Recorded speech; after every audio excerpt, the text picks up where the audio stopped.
So Unit 7 is regarding the volume of 3D figures. So I have some examples of 3D figures here.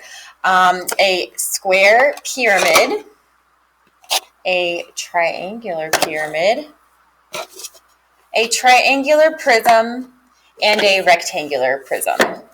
Okay, and as we learned in the previous unit, pyramids have one base and prisms have two, okay?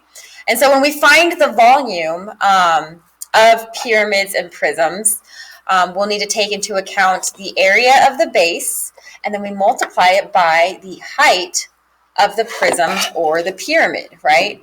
And the height is the straight up and down vertical perpendicular height, okay? So let's go ahead and try an example problem.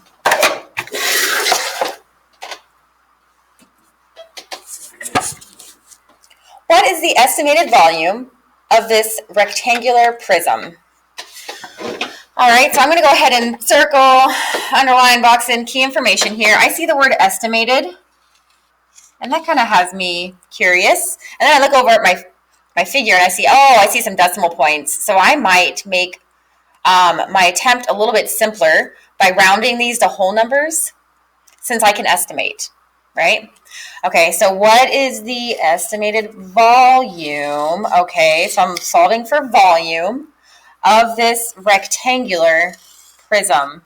And as we learned in the previous unit, the name of the figure tells us about our base, right? So, or bases. So the fact that it's rectangular, that means our base or bases is in the shape of a rectangle.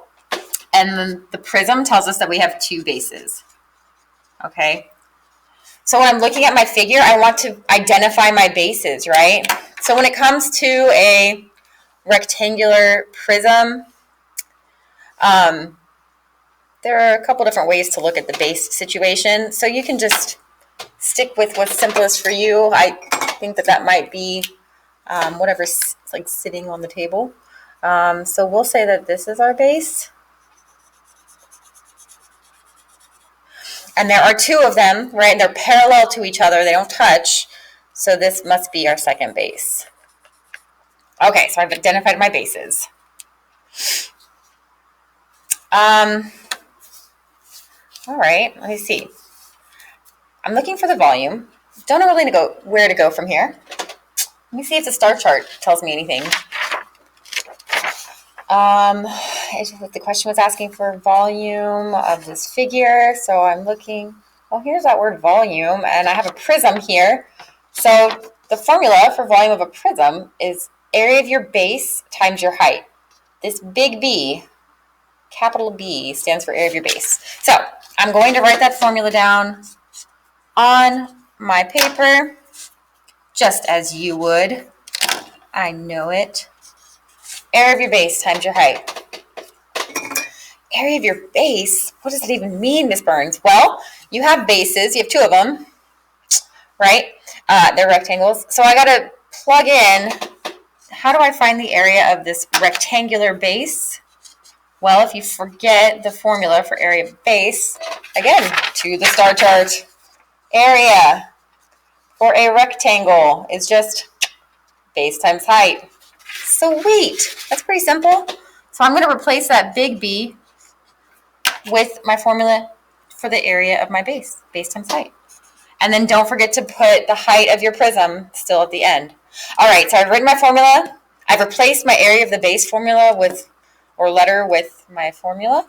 And now I'm going to start plugging in. But before I do that, I need to make my life a little bit easier and simplify these numbers. So 3.2, I would like to round that to a whole number. So what I'm going to do is I'm going to figure out, is this 3 going to remain a 3, or can I bump it up to a 4? So it depends on this digit right here, this 0.2. Since this 2 is less than 5, I have to round this whole number. It's just going to say 3 meters, okay?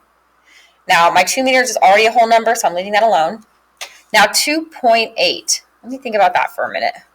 So I'm looking at my digit 2 here, and I'm figuring out, am I going to leave it a 2, or am I pushing it up to a 3?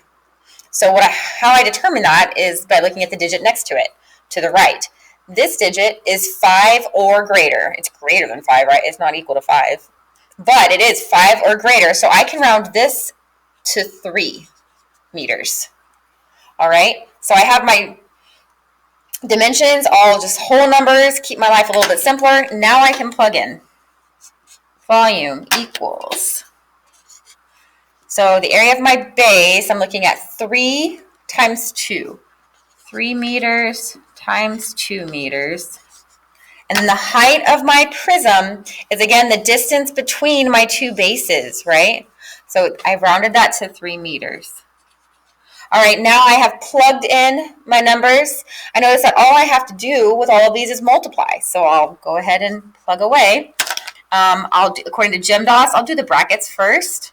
So 3 times 2 is 6. Meters times meters, well, that's meters squared. Okay. So now all I need to do is multiply 6 times 3. Volume equals 6 times 3 is 18. Meters squared times another meter is meters cubed. All of my volume measurements should be cubed because we are talking in 3 dimensions now. We're multiplying 3 measurements with each other. All right, so that is the rectangular prism. Let's try triangular.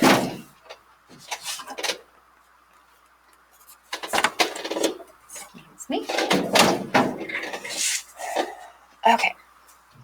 What is the estimated volume of this triangular prism? Again, I see that word estimated. I might use that information later. Let's see. We're wondering what the volume is of a triangular prism. I've boxed in basically the entire question. Apologize for that. But again, the word triangular tells me that my base is going to be a triangle.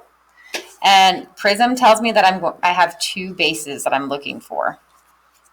So looking at my figure, I only see 1 triangle so far because the rest is kind of hidden by this like solid block. So I'm just going to like fill in the gaps for myself. I recommend that you do this as well, just to help you visualize maybe. It's kind of hard. It takes practice to do the 3D figures. Okay.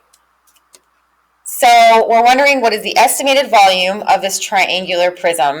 I'm going to go ahead and identify my bases first. So I know I'm looking for 2 triangles, and I see them right here. 1 in the back and 1 in the front. All right. And I'm looking for the volume of it. So I go to my star chart, volume. This is a prism. So I'm looking for area of the base times the height. So I write that down. Volume equals area of your base times your height. Well, my base has changed shapes now, right? It is now a triangle instead of a rectangle. So my formula for area of my base will change. Let's see, how to find the area of a triangle. Oh, isn't it just base times height? No. You have to divide it by 2. 1/2 times your base times your height, right? Or 1/2 of your base times your height. Or your base times your height divided by 2. Any way you look at it, you are going to be multiplying it by 1/2 or dividing it by 2. And then I'm putting the height of my prism still. Do not forget that little guy. He'd be very sad. Okay, so I've written my formula. I've replaced the area of my base with the formula to find the area of my base, right? And now I want to start plugging in. Again, I see I can estimate. And I have some decimals here, some rational numbers. Let's try to simplify these so that we have whole numbers. 3.7. So I'm finding out this 3. Is it going to remain the whole number 3, or is it going to be bumped up to the whole number 4? So I look to the right, and I see, oh, the 7 is 5 or greater. It's greater than 5, right? So it bumps up to 4 feet. 7.1. Ugh. Let's look at it. This whole number 7, will it stay a 7, or will it bump up to an 8? Because it's getting a little bit closer to 8, right? So I look at the digit to the right. It's a 0.1. That is lower than 5, so I'm going to keep my 7 as a 7. The 7.1 is closer to the whole number 7 than it is to the whole number 8. All right, so I have my estimates changed. I can go ahead and start plugging in. volume equals 1/2 my base. Now this base and height are for my triangular base. That's why I bracketed them, made them a different color, trying to help you visualize this is different, right? So the base of my triangular base is 4, and then the height of my triangular base is also 4. Hey, looky there. The height of my prism, again, is the distance between my two bases, right? So that's 7. Okay, I've plugged in my numbers. Now I can solve away. And one thing I notice, again, is that I'm just multiplying straight across. I'll go ahead and do my brackets first. 1/2 times 4. 1/2 of 4. Or 4 divided by 2 is 2. Okay, so that brought us to 2. Got to multiply by 4 still. By that 4. And then we have the 7 for our height of our prism. All right, almost there. Can you believe it? 2 times 4 is 8. And then we have the height of our prism still 7. Don't forget them. Don't.